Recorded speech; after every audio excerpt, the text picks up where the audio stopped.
Hello there and welcome. In the previous lesson, we learned about objects and classes. We learned that everything in C# is an object and that we can use classes to create these objects. In this lesson, we want to start learning about the building blocks of these objects, and we saw that they have properties and methods. So these properties are basically variables that contain data, and this is what we want to focus on in this lesson. We already saw some examples for integers, for strings, and we saw that they can store numbers, they can store some text. So these are variables that have specific data types. And data type is basically what kind of data the variable can store. Variables are like boxes that you use to store different kinds of data. Think about a situation when you need to pack your apartment and move to a different house. You usually have separate boxes for different items. You have a box for maybe books and you write books on the box. Then you have a box for shoes and you write shoes on the box. The same way with variables. Now we're going to look at the more common data types. So the first example is an integer, and it can basically store full numbers. It can be 10, it can be whatever we want, as long as it's a full number. And each variable has his data type stated over here. This is an integer. It has the name for the variable, so we can give it a very unique and specific name because later we may need to find it, especially like we did over here in the car class. We have specific names for these variables so we know where the data is stored, right? We have a box for this, we have a box for this, and we know that if we want to get the max speed, we should look inside of this box, right? So we should have a good name for the variable. Then we also have the value of the variable. And in this line of code, we're basically assigning a value of 10 into this box, into this number box, which is of type integer. Now, if we try to assign something else, for example, a string, it will give us an error because this is a box for integers and not for strings. Only for full numbers. If we try to use a number with a decimal point, again, we're going to get an error because this variable will not accept it. Now, we can assign a value to this variable by using this assignment operator. Don't get confused with the equal sign we have in math. This is not an equal sign. This is the assignment operator. It means that we assign whatever is on the right side to be a value of what is on the left side. We can have multiple variables here and some calculations. Eventually, the value that we get here will be assigned into the variable on the left side. Now, we have a few other very common data types that use numbers, that store numbers, for example, floats. And these ones store numbers that have a decimal point, right?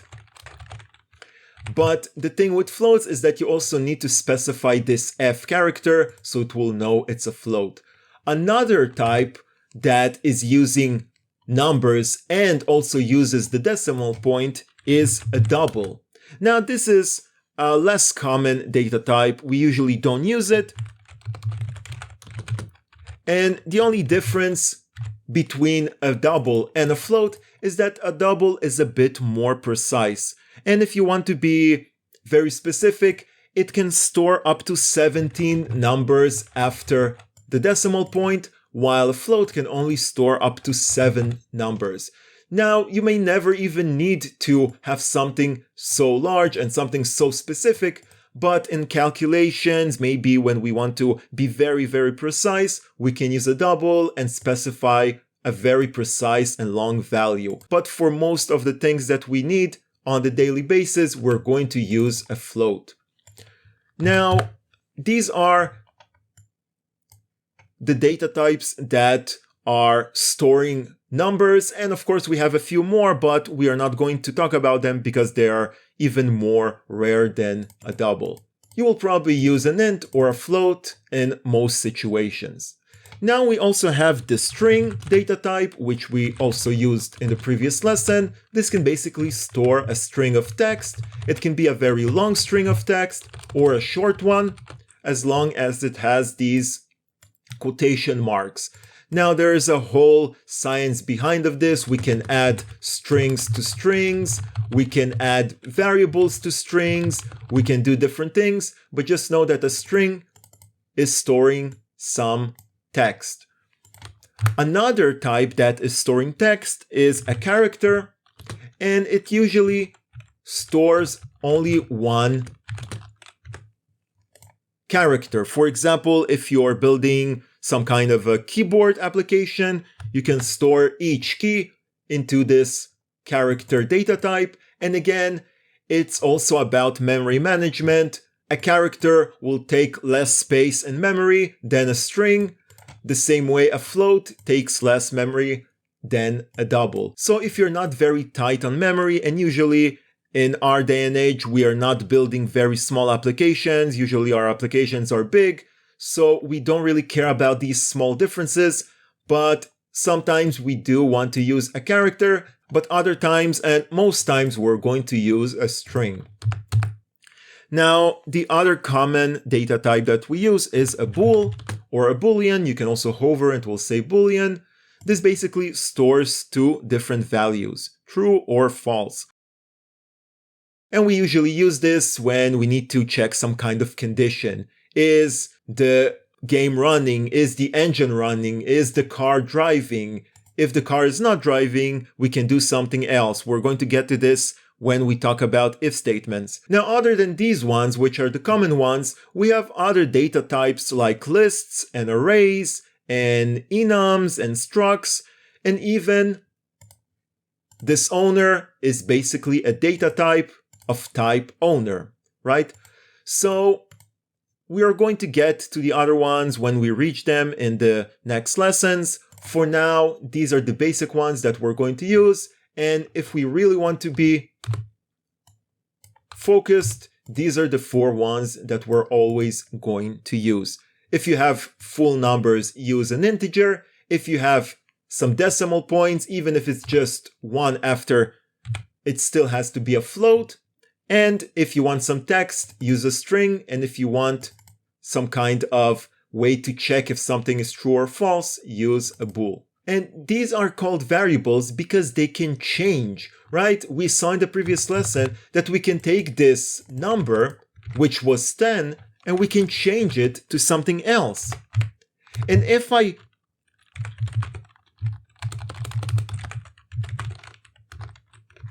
print this number right now, it will not have a value of 10, it will have a value of 4.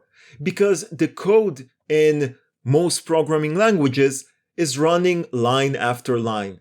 It basically starts at the beginning of the method and then it goes line by line. So the first line will see that the number variable is 10. So the value of it is 10 because we assign the value of 10 into this variable. But then when it reaches this line, it will see that we place another value into this number box. So imagine we take out these 10 items and we place only 4 items into this box. So if we try to print it, it will give us 4 because at this point in time on this line, we have only 4 as a value inside of this variable. And that's why it's called a variable, because it can change. Now, obviously, we can do other things. We can, for example, do some calculation and then save this value inside the number. We can even take the original number and add another number to it and then save it into a new number. Now, it will all be this one box, but we're first going to calculate the right side. We're going to take number plus 6, so number at this point is 10. It's going to take 10 plus 6, and it's going to save the value into this variable. So now it will be 16, okay? It was 10 originally, but we added 6 to it, and then 10 plus 16 became the new value, and we assigned it to the left side, right? We take whatever is on the right side and we use the assignment operator to place the value into the left side. And by the time we get to line 12, the value is already 16. And this is basically the same idea with most variables, right? We can change them. We can take this variable, it was true in the beginning, but then it became false. Now we also have something that is called constants. And constants are like variables. They can store data, but they cannot be changed. They are immutable. Now don't get confused about this word. It simply means unchangeable, okay?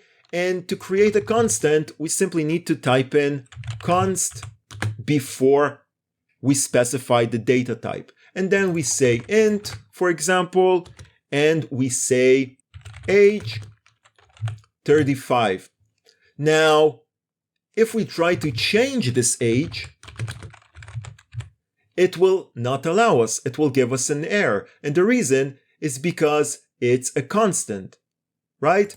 So we use constants when we want something to stay the way it is, when we don't want the code to change the value later on. And this is usually used for things like maybe names or maybe some values like the value of pi, right?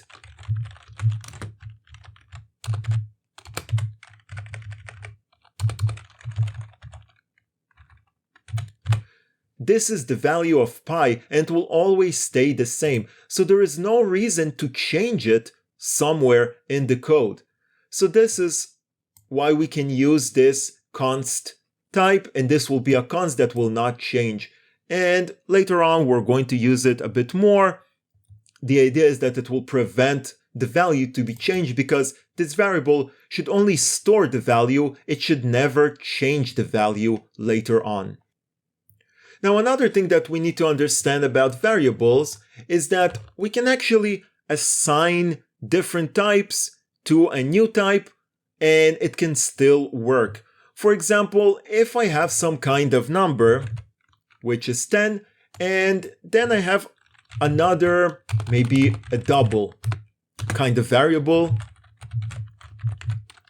and I try to assign this integer into the double, this will actually work and it will not give us an error because we are not losing any data.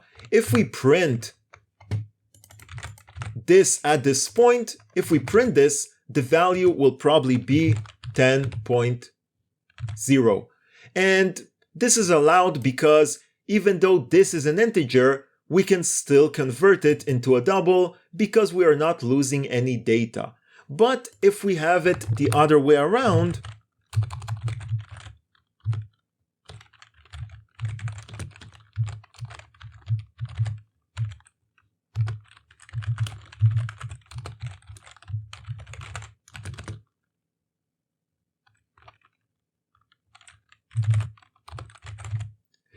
this will not allow us to take this double and place it into this integer because an integer can only be a full number.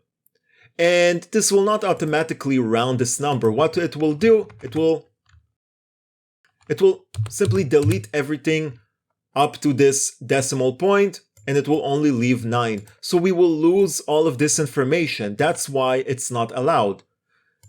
If we want this to still happen, we need to specify it. We need to basically let the code know that we are aware of this. We are aware that some data will be lost, and we can do this by casting. So for this, we're simply going to say that we want the double to be converted into an integer, and only then we can assign it into this variable. So over here, we basically say, okay, I know that I'm going to lose some data, but it's okay. And this is just because the code is trying to be very safe and it will allow us things like that because we're not losing data. But if we are losing data, it will not allow us unless we are casting it manually. It's called an explicit conversion because we explicitly state that we want to change it and we want to lose some data. Obviously, we also have special methods that can round up these numbers. I don't really remember, but we can say something like, I think, let's say this will be 9.9, and then we want to round this up. So we can use the math class, and this is again something we're going to reach. We can use different classes that we did not create, but are still a part of the C# library. And we can use them because they provide us different functionality, like this ceiling method. And we can basically provide the price, and it will round the number into something above it, right? It will probably round it to 10. Now this will still not allow us because it will round this to 10, but it will still stay a double. So if we do want to make it into an integer, only then we can basically cast it. So it will first round this to 10, and then it will convert it into an integer. Now at this point, we're diving a bit deeper into all the different functionalities that C# has, so I don't want to trouble you with this, but just know that we can cast different data types into other data types, and we can do it with strings as well.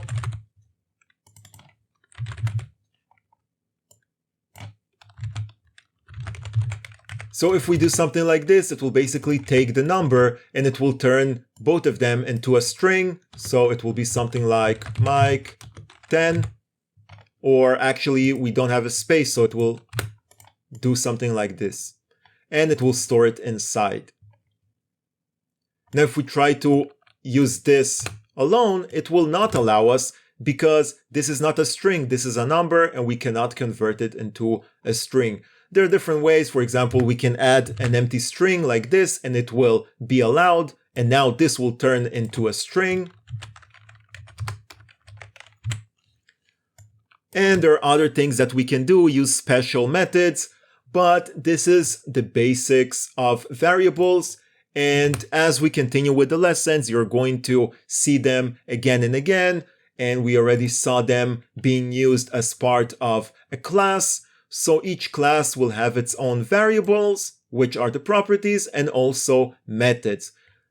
The variables are the only part of the class that is containing and storing data. Methods do not store data. We can execute code in these methods. We can change these variables. We can set different values. We can create maybe a new owner, but we cannot store data over here. All the data is stored inside variables, and each class has its own members. So again, we're going to get to this, but all the different variables that are inside of a class are called members, and also these methods are actually members because they're members of the same class. Think about it as team members. They're all members of the same team. So these are the members of this class. And we already saw that we can create a new class, and then we can use these members. So these are variables that belong to this class. So to summarize, even though everything in C# is an object, we actually store data in variables, and these objects contain variables. Like this car, it contains variables, and the variables are storing data. We also learned that each variable has its own dedicated data type. It can be something simple as a number. It can also be a full object. Constants are like variables, but they're immutable, they're unchangeable. We use them when we want to have a fixed number or a fixed value, and we don't want this value to change later on. And we also have something that is called type conversion. We can basically convert one data type into another data type. We can do it safely if we are not losing any data, or we can do it explicitly by casting the data type and basically admitting that we want to lose some data. So in the next lessons, we're going to continue with learning other things, and little by little, you're going to understand more and more. If you have specific questions regarding variables, please let me know in the comment section and I will try to answer. So thank you for watching and I'll see you in the next lesson.